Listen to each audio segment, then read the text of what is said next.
We're moving into our film unit here, and before we can get started with that, you need to understand how film works. Film is kind of like what we have in a digital camera, where we have a sensor that absorbs light to create a picture. Film is that absorbing light material that we're using to capture images on film.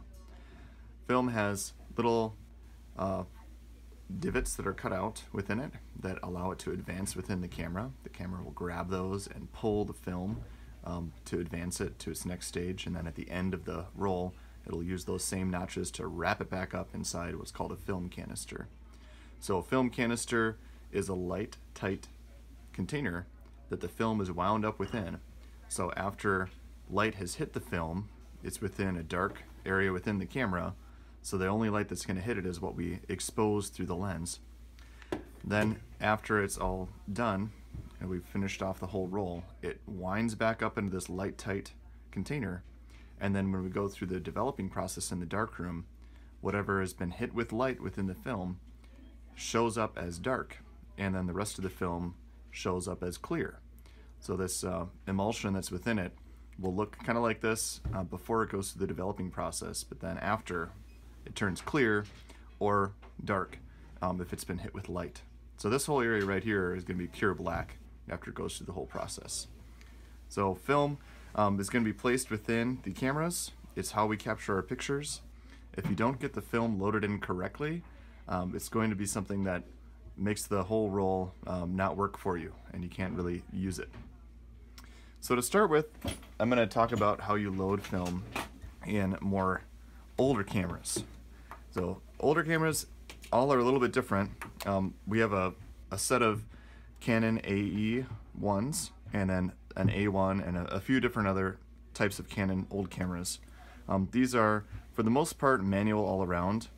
There are some programmabilities within it.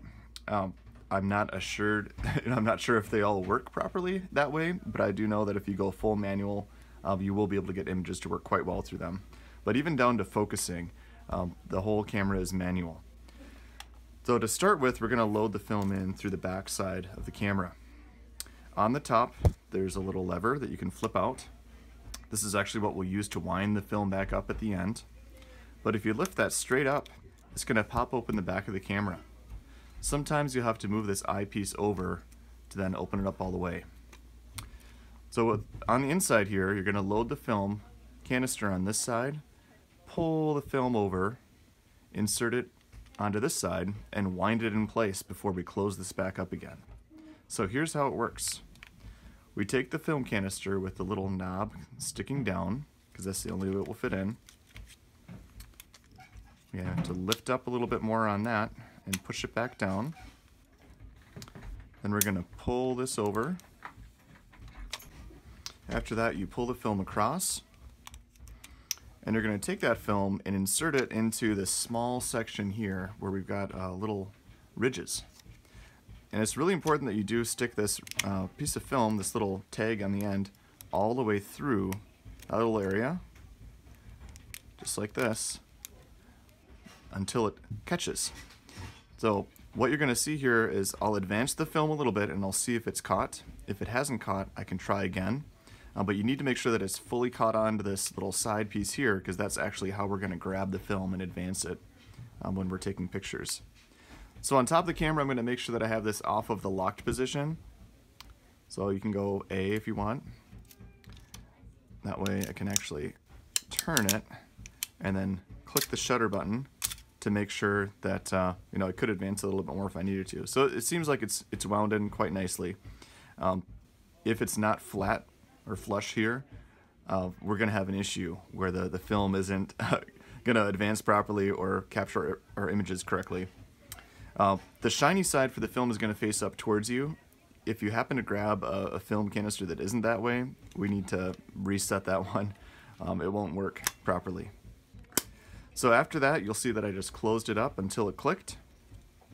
Sometimes it'll wind backwards on the film here, so this is where that arrow is pointing that way, just to make sure that it's caught. I won't force this, but that makes it real nice and tight so the film is flat and flush against the area where the shutter is going to open. Okay, then flip this back down.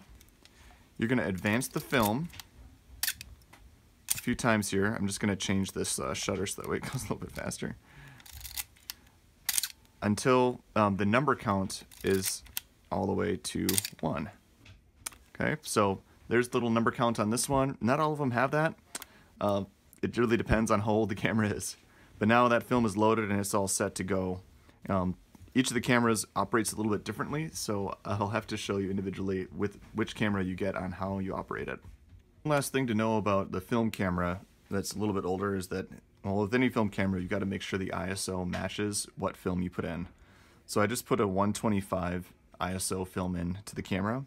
So I'd want to make sure that on the camera, wherever it says ISO or ASA, because those two words are synonymous, ASA is the older way of saying things. I just want to make sure that it matches. So on this little dial here, I'm going to move this to 125.